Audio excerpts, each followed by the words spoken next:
Good morning, everyone.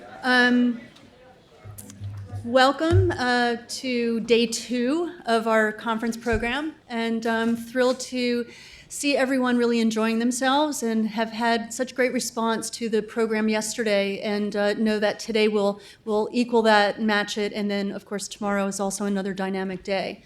So I just want to make a few very quick announcements before turning the podium over to my colleague Doug Reside to introduce our keynote speaker today. Notes of business, you have the program. Today we're going to be in this room for all of our program planning and discussion. So we will have our keynote followed by plenary. We will be going back upstairs for lunch into the dining hall, and please pray to the weather gods that we have a break from rainy weather, that you all can get outside on that beautiful deck again. These things, we're missing 6 of them. These are for the translation. So please check your bags to see if any of you sort of just mistakenly forgot to return them to us. The translation services is saying to check them out for the day, but please return them at the end of the day. They need to take account. So that's that business. Just a reminder for anyone's new here today, bathrooms are out to the right. We will give further instruction during break on how to find the dining hall. So I welcome Doug up to the podium.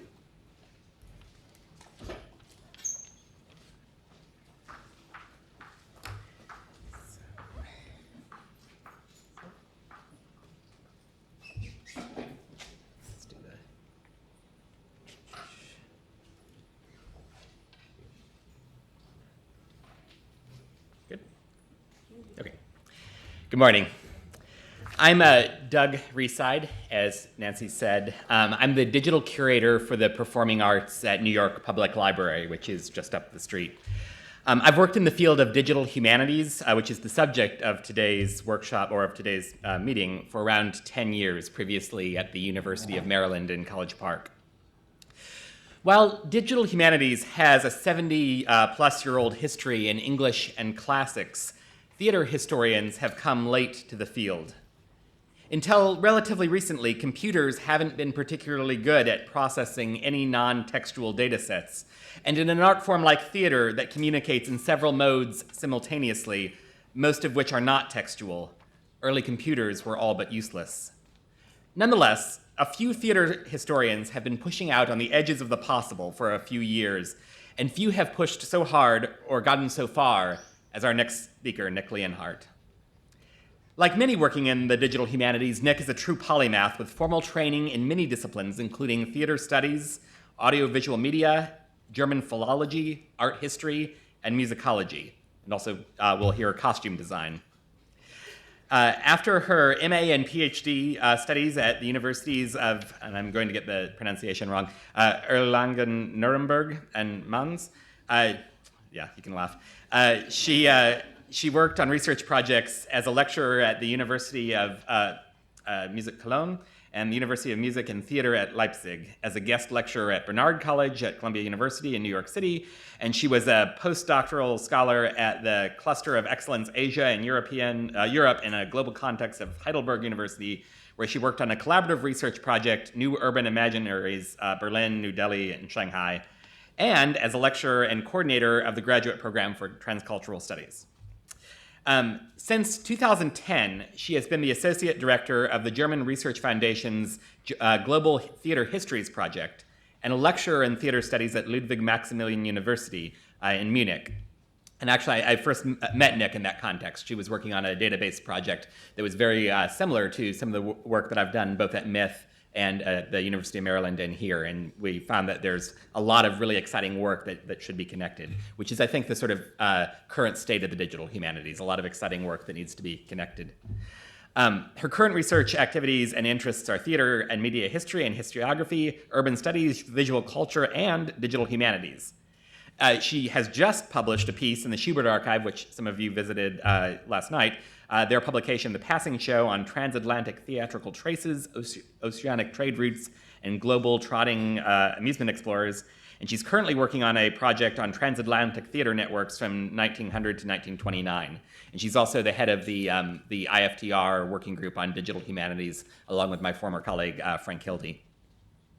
Besides her academic work, Nick is also an active writer of short stories and poetry, and she frequently collaborates with her cat, Kitty, who, despite being cut from Andrew Lloyd Webber's mega hit after a fallout with Old Deuteronomy, continues to have an active career in theater studies. Ladies and gentlemen, please welcome Nick Leonhardt.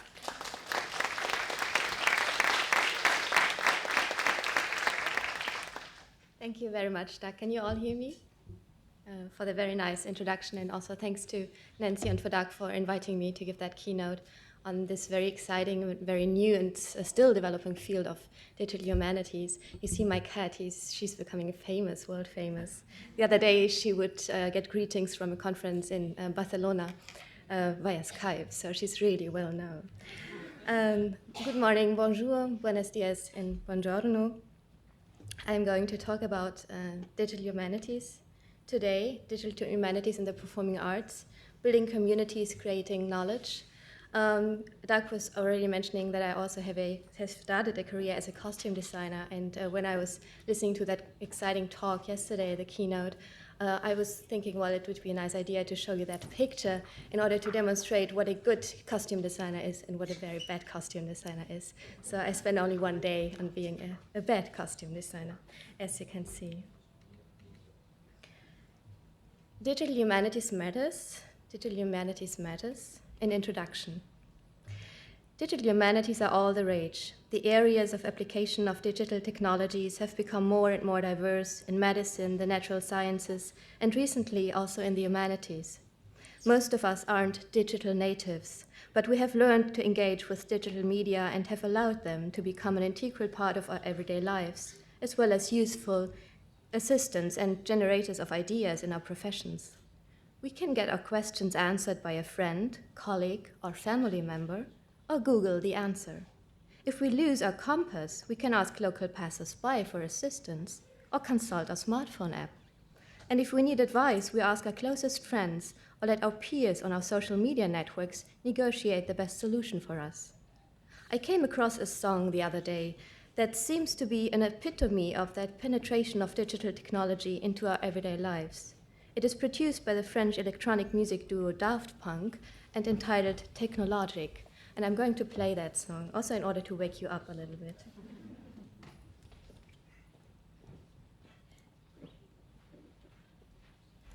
Buy it, fix it, trash it, change it, mail, upgrade it, charge it, point it, zoom it, press it, snap it, work it, quick erase it, write it, cut it, paste it, save it, load it, check it, quick rewrite it, plug it, play it, burn it, rip it, drag it, drop it, zip unzip it, lock it, fill it, call it, find it, view it, code it, jump and lock it, surf it, scroll it, pose it, click it, cross it, crack it, switch, update it, name it, read it, tune it, print it, scan it, send it, fax, rename it, touch it, bring it, pay it, watch it, turn it, leave it, stop, format it, buy it, use it, break it, fix it, trash it, change it, mail, upgrade it, chart it, point it, zoom it, press it, snap it, work it, quick erase it, write it, cut it, paste it, save it, load it, check it, quick rewrite it, plug it, play it, burn it, rip it, drag it, drop it, zip unzip it, lock it, fill it, call it, find it, view it, code it, jump and lock it, surf it, scroll it, pose it, click it, cross it, crack it, switch, update it, name it, read it, tune it, print it, scan it, send it, fax, rename it, touch it, bring it, pay it, watch it, turn it, leave it, stop, format it. Technologic, technologic, technologic, technologic. Buy it, use it, break. Okay. You want more? Let's start exercising, dancing first. Okay. Where do I get back? Where am I? Where's the slideshow? Okay. From current slide. That's the current slide. Okay. I guess you all agree that a song like this, no matter whether that sort of music is your cup of tea or not, would not have been produced, the lyrics not been written a generation ago. As performance researchers, we assume, of course, that cultural utterances like this song crystallize, comment on, and reflect recent developments in media and society. And popular culture and the arts have always done precisely this. When the typewriter was introduced, for instance, composers merged the sound into their compositions for music for reviews. Or let's take the telephone, which served as point of reference, but also as an acoustic inspiration for the production of Giancarlo Menotti's opera buffa, The Telephone, ou L'amour à toi, or Francis Boulon's one-act opera La Voix Humaine, to name only these two. Contemporary performances combine media conventions of old media and integrate new digital media, as we all know. As researchers and curators, we need to engage with these media shifts, and we have to adjust to the shifting definitions, forms, and formats of media that serve as objects of study of our scholarly work, as well as new material to be collected and curated properly.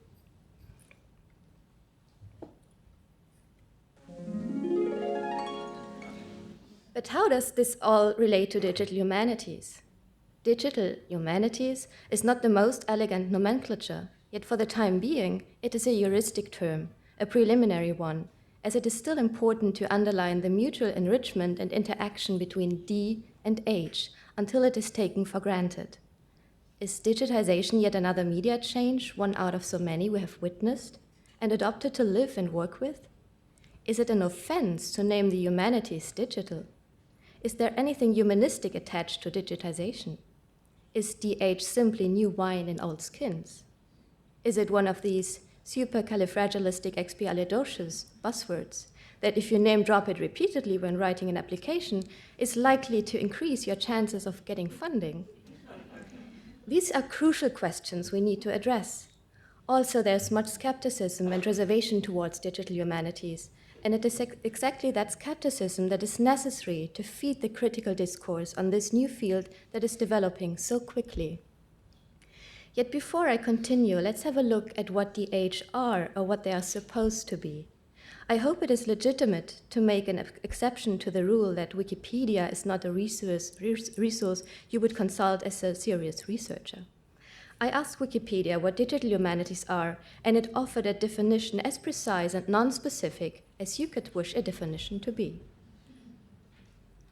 The digital humanities are an area of research, teaching, and creation concerned with the intersection of computing and the disciplines of the humanities.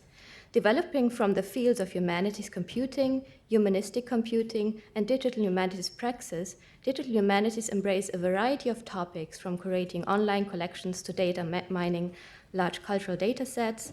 Digital humanities currently incorporate both digitized and materials and combine the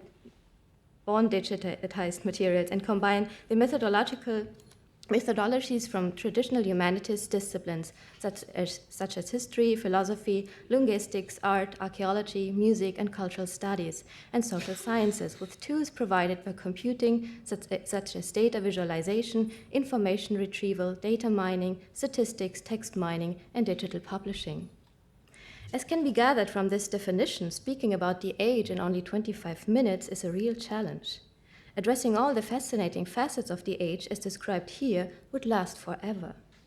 In the so-called first wave of the age, large-scale digitization projects, the acquisition of data sets, and the establishment of infrastructure, database systems, language atlases were in the foreground.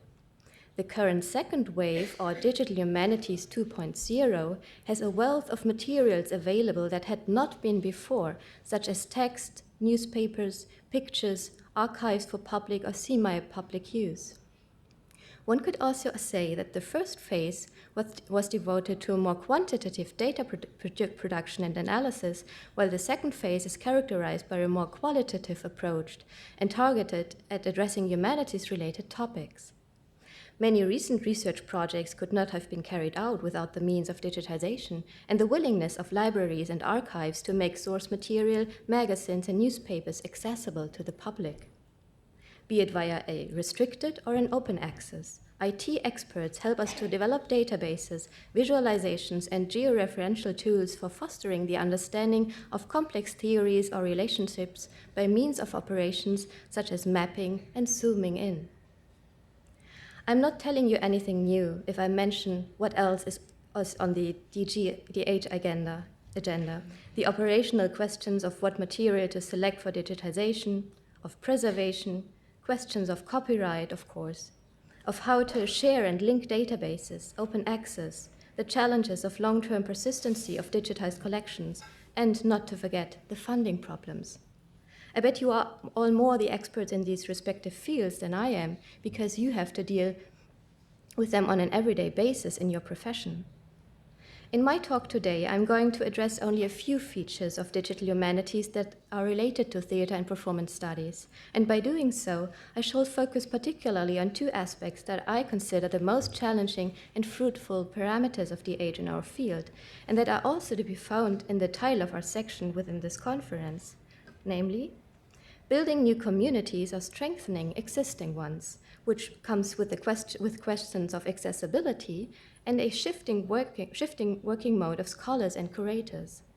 And then creating, gaining, and also rewriting knowledge, which cannot be thought of without taking the historicity of the age, paradigmatic shifts, and questions of democratization into consideration. What I consider crucial in terms of talking about digital humanities and theater studies at this conference of SIBMAS and TLA is that it allows for and fosters new ways of starting productive dialogues between researchers and curators, between teachers and archivists in our field.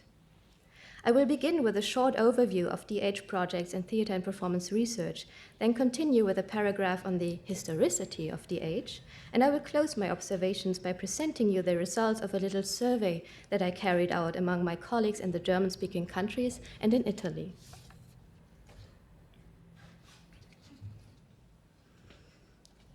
On the occasion of the first International Theater Conference in Paris in 1900, a group of experts, critics, drama teachers, gathered in Paris, coinciding with the World Exhibition, in order to discuss current issues in the field of performative arts, the latest developments in stage technology, and new fire regulations, among other things. I came across a note on this meeting when browsing the German theater magazine Bühne und Welt, so Stage and World, of 1901. The author of this article headed Der Erste Internationale Theaterkongress, Bruno Petzold, particularly stressed the contribution made by Monsieur Gabriel Lefeuve, music critic of the Belgian newspaper Indépendance Belge. Lefeuve suggested making use of recent technologies such as the phonograph and kinematograph for A, improving the education of actors, and B, for systematically collecting and showcasing source material on contemporary performances and theater history and establishing national theater collections. Here is what Lefeuve suggested. I will read the English part, but those of you who can read the German part, you can read the original. Monsieur Lefeuve sees a true revolution in dramatic instruction taking place through the application of the phonograph and the kinematograph, which fix real life and by reproducing the play and the declamation, preserving the inventions of great actors and helping to propagate and transmit the tradition.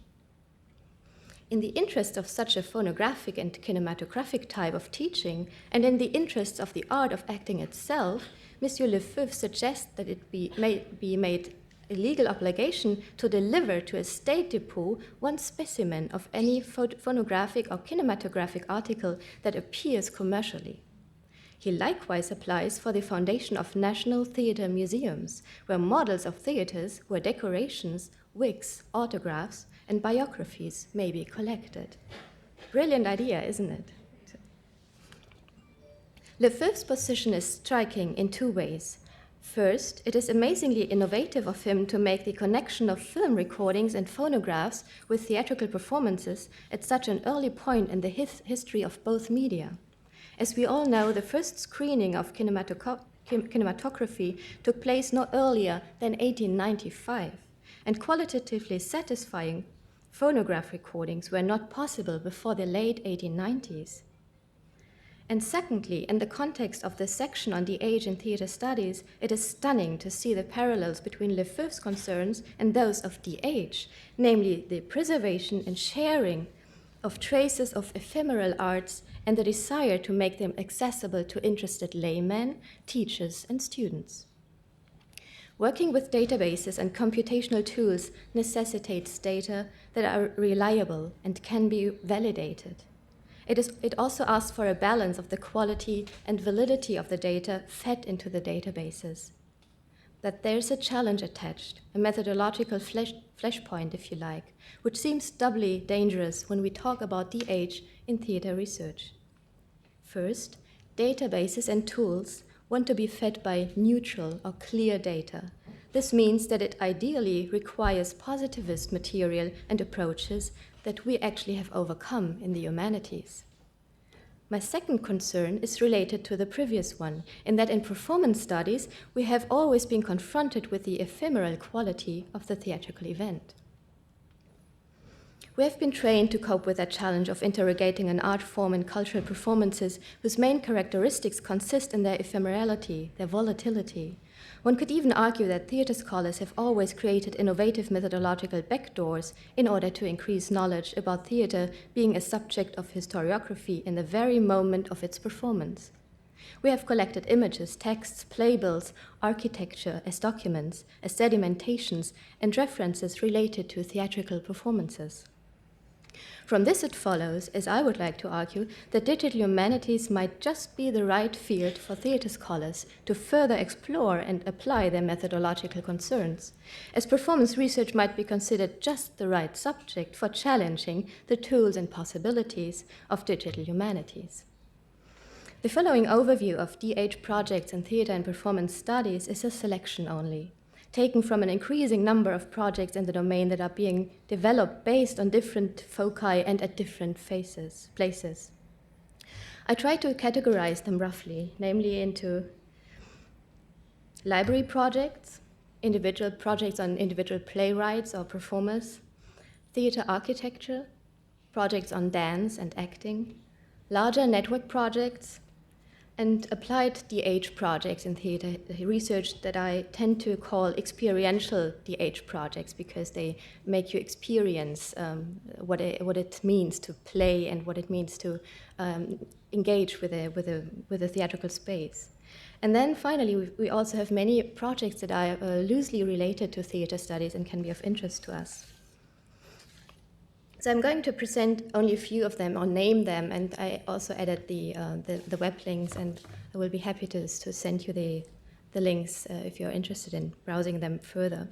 So I guess today we will get to know a few more projects based on libraries and collections that will be presented in the afternoon and earlier this morning. So I just brought two pictures in order to show what is going on also in Germany, although Germany is the least developed country, I guess, if it comes to talk about digital humanities and theater research. But libraries and collections have started to digitize so-called Theaterzettel. This is theater programs that are very difficult to read and to OCR. It's a real challenge, as you all know. And the slide next to the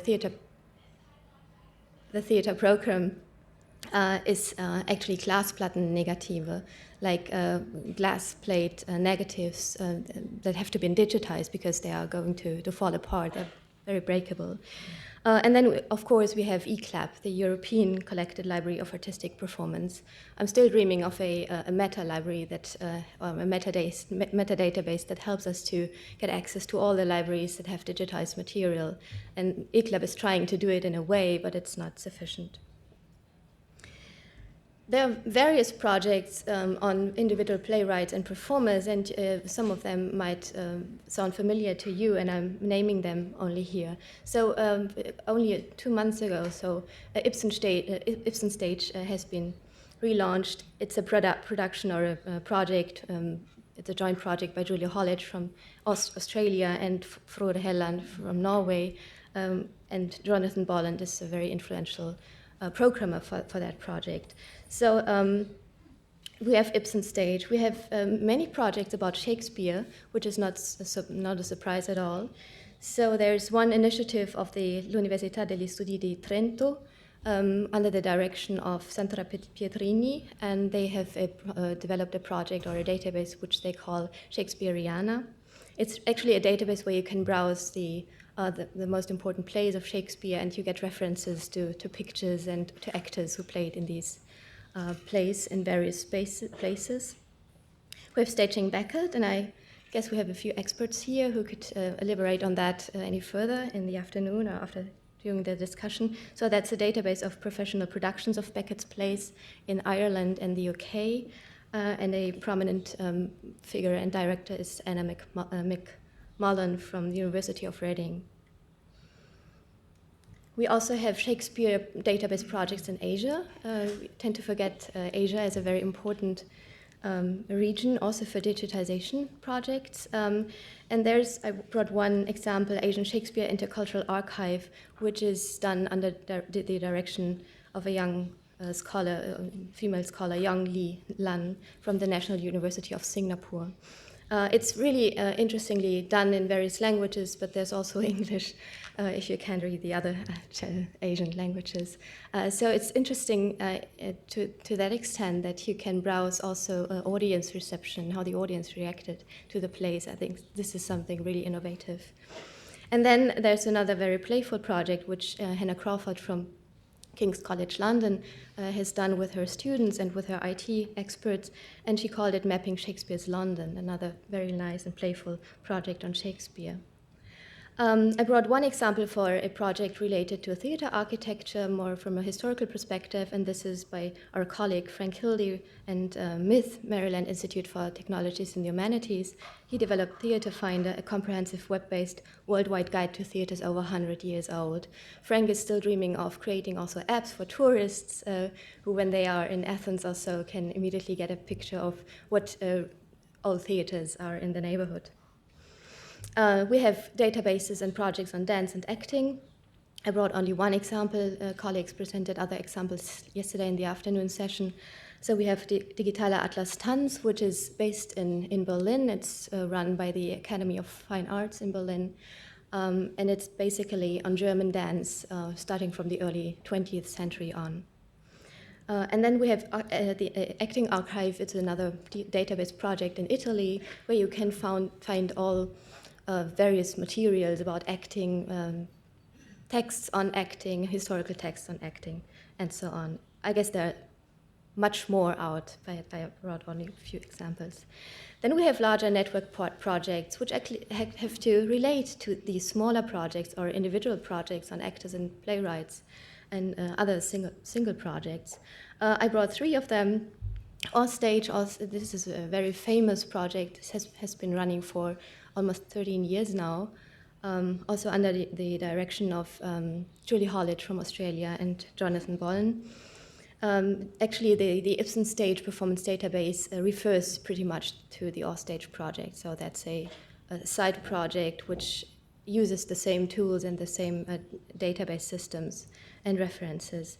And I also brought my own project, Theaterscapes Mapping Global Theater Histories, that I'm developing with a team in Munich, and which is actually the digital part to the project Global Theater Histories that I've been working with for 4 years now.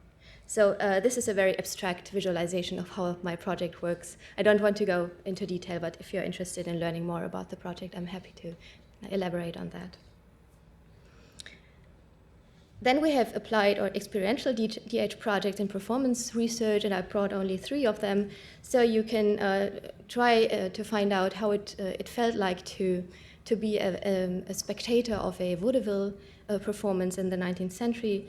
If you go to a virtual vaudeville, there's a parallel or a similar project developed by Robert C. Allen from North Carolina, Chapel Hill, which he called Going to the Show, Mapping Moviegoing in North Carolina. This is a very site-specific project, but that helps you to get a glimpse of how it was to go to the movies, to go to vaudeville. And then our colleague Joan Tompkins, she's genius, I guess, in that she always produces and develops new interactive projects where you can browse the Rose Theatre, and she's using a software where you can really figure out how it was to move on stage and so on. So take a minute and browse these projects. It's really fascinating. Then we have projects which are loosely related to theater studies, and we've started only recently to collaborate with a very nice project which is also referring to the 19th and early 20th century, which is called Lucerna, the Magic Lantern Web Resource. It's particularly interesting if you consider theater not as an art or as a legitimate theater only, but as a performance art. So these guys are doing wonderful work in that they've digitized for instance, the Bamforth magic lantern slides and make them accessible and annotate them and so on. So it would be easy to pull them into your databases.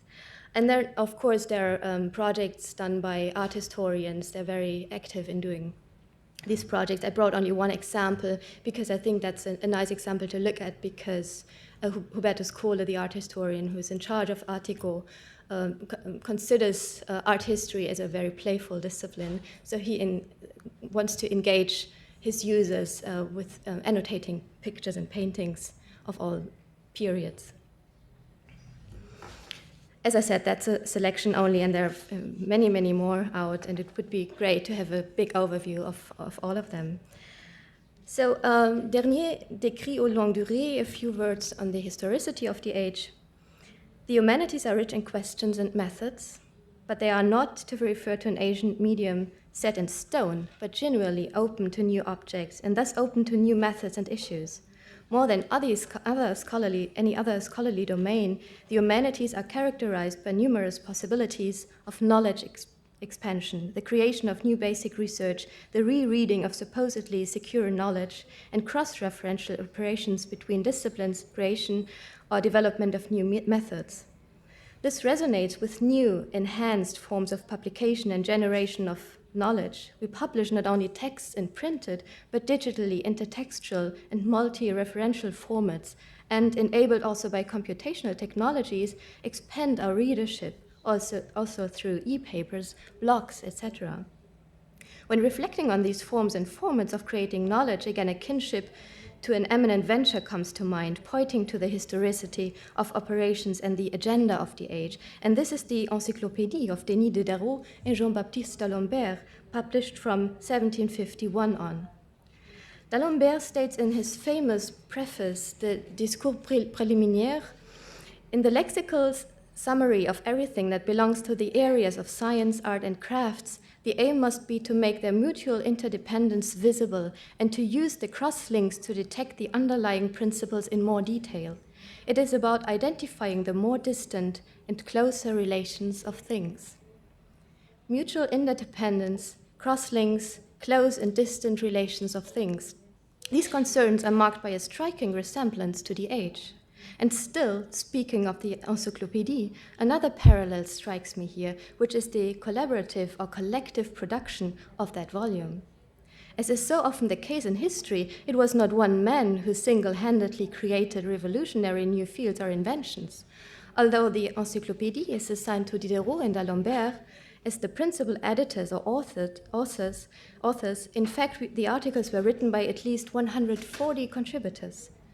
Clergymen, nobles, lawyers, and craftsmen. If we look at the frontispiece of the original, it reads Encyclopédie au dictionnaire raisonné des sciences, des arts et des métiers par une société de gens de lettres.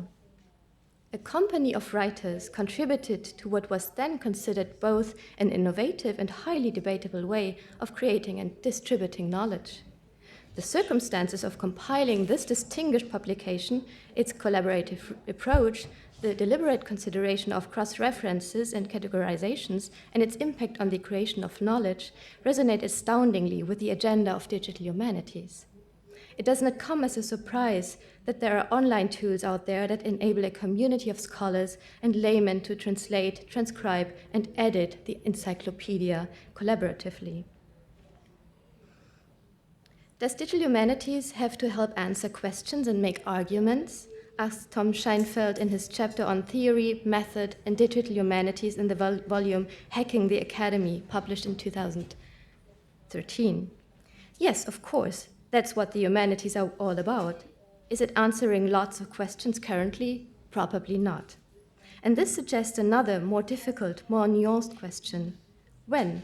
When does digital humanities have to produce new arguments? Does it have to produce new arguments now? Does it have to answer questions yet? And Scheinfeld is referring to another facet of the age that I'm personally worried about in my own work, as Scheinfeld points out. One of the things digital humanities shares with the sciences, he writes, is a heavy reliance on instruments, on tools. Sometimes new tools are built to answer pre-existing questions. Sometimes new questions and answers are the byproduct of the creation of new tools. Sometimes it takes a while, in which meantime tools themselves and the whiz-bang effects they produce must be the focus of scholarly attention." End of quote.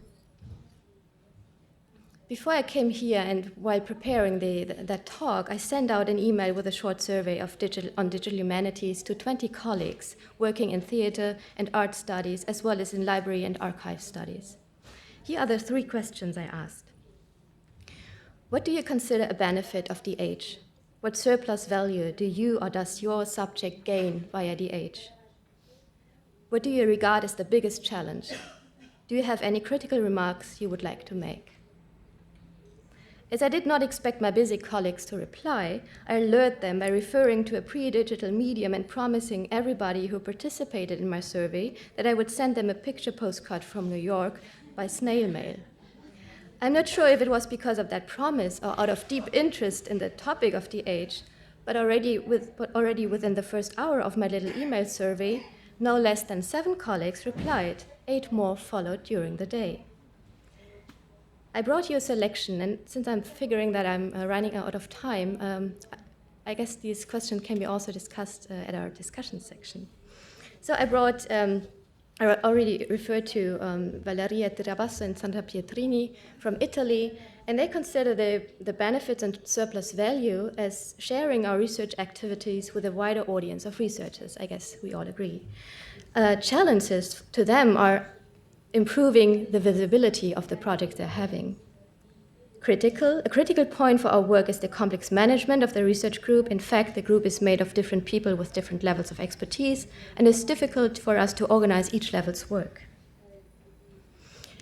A doctoral student in art history from the University of Munich replied, "The benefits are precision and pace of quantitatively analyzing images, even in case of large pixel sizes.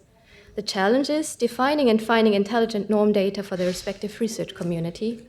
Sustainable research infrastructures, for instance, virtual platforms for communicating and sharing and enabling international research." A PhD student in theater studies who was also in charge of the theater collection, a very good collection that we have in Cologne on theater and ephemera, benefits to her worldwide mobility of images and texts, and thereby the overcoming of physical barriers. This allows for various possibilities of collaboration and swarm intelligence. Challenges: engagement with amounts of data as well as digital preservation, the so-called Langzeitarchivierung. Critical: we need generally binding standards for guaranteeing a far-reaching compatibility of visual data. Plus, we need to figure out efficient possibilities of organizing and sorting digital data. I'm skipping the other voices, but if you want, you can browse them during the break. So, coming to an end now. The problems at stake are still better discussed face-to-face.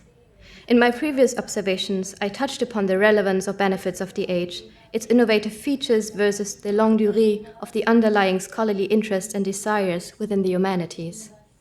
I touched upon the questions of democratizing research and pointed to the difficulties of validating data, as well as to asymmetries when it comes to accessibility and the generation of data, the generating. I left out economics, copyright questions, and sustainability, not because I don't consider them crucial, but because they are too difficult a matter to be dealt with here and now. We are in the midst of a change of working modes in the humanities, but we can build on skills and the professional proficiencies that we are trained in. Digital technology supplies the demands of researchers in the form of research tools, data sharing, crowdsourcing, distant reading, relational queries, annotations, public scholarship, etc. At the same time, these tools and possibilities make us reconsider our methodologies in theater research and the archiving of our ephemeral objects of study. The age did not invent collaborative research, but its D part can facilitate the creation of knowledge and the building up of new communities. As I see it, that is also a key aspect of e-humanities understood as enhanced humanities. It is humanities extended and urgently requires the collaboration of researchers and practitioners with librarians, curators, and archivists. I close here with a well-known quotation from Bernard Shaw. "If you have an apple and I have an apple, and we exchange these apples, then you and I will each have one apple. But if you have an idea and I have an idea and we exchange these ideas, then each of us will have 2 ideas. Thank you very much for your kind attention.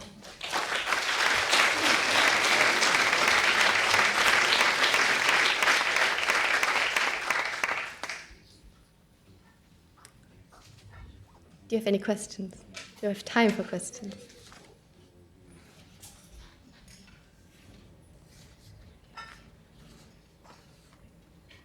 No questions? Doug? Could you answer those 3 questions that you sent to your survey people from your own perspective? I want you to answer the questions. Well, if you mean for my own project, let's go back to the questions. I need to see them.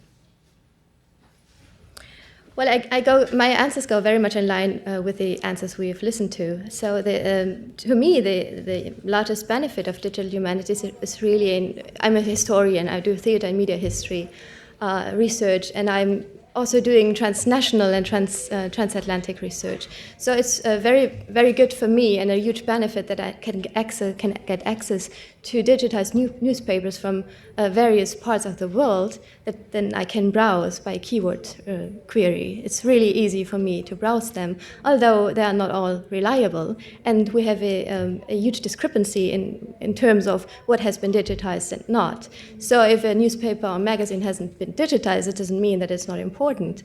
But I have to deal with that very considerably. So that's a huge benefit. Another benefit for me is that I can really share material with my colleagues in different countries. The other day, I would ask a colleague in Hungary whether he has any information about a theatrical agent that I'm working on. She was born in Budapest. So he got access to digitized material in Hungarian that I'm not able to read, but since I know him, and he knows the databases in Hungary, he could help me immediately. So that's a real benefit we're having. Another benefit is that I think, and this is also, I guess, one of the big topics today and at that conference, that we can really share the databases and collections and help to increase our knowledge on the field. So that's a huge benefit, besides preserving material that would fall apart. So we saw some of the clippings at the New York Public Library, and the paper is so thin, but I don't have to tell you, you are the experts. The biggest challenge have to do with, and I'm also very enthusiastic about the age, but I'm also very critical towards it, since as I said in my talk, I pointed only briefly to it, that if we want to work with databases and digitized projects, the databases kind of force us to have validate data. And we know how difficult it is to get validate data, especially if it comes to theater studies, theater productions. So we don't have validate data. And I'm a bit afraid of being pushed towards a positivist direction that I actually don't want to stick to. So, but the database forces me. So we have to have a critical approach to what we can do and what a database can help us to do. So this is the biggest challenge I'm seeing, and also the discrepancy or asymmetry that I've described earlier. Critical remarks I would like to make, I guess I made them already. So.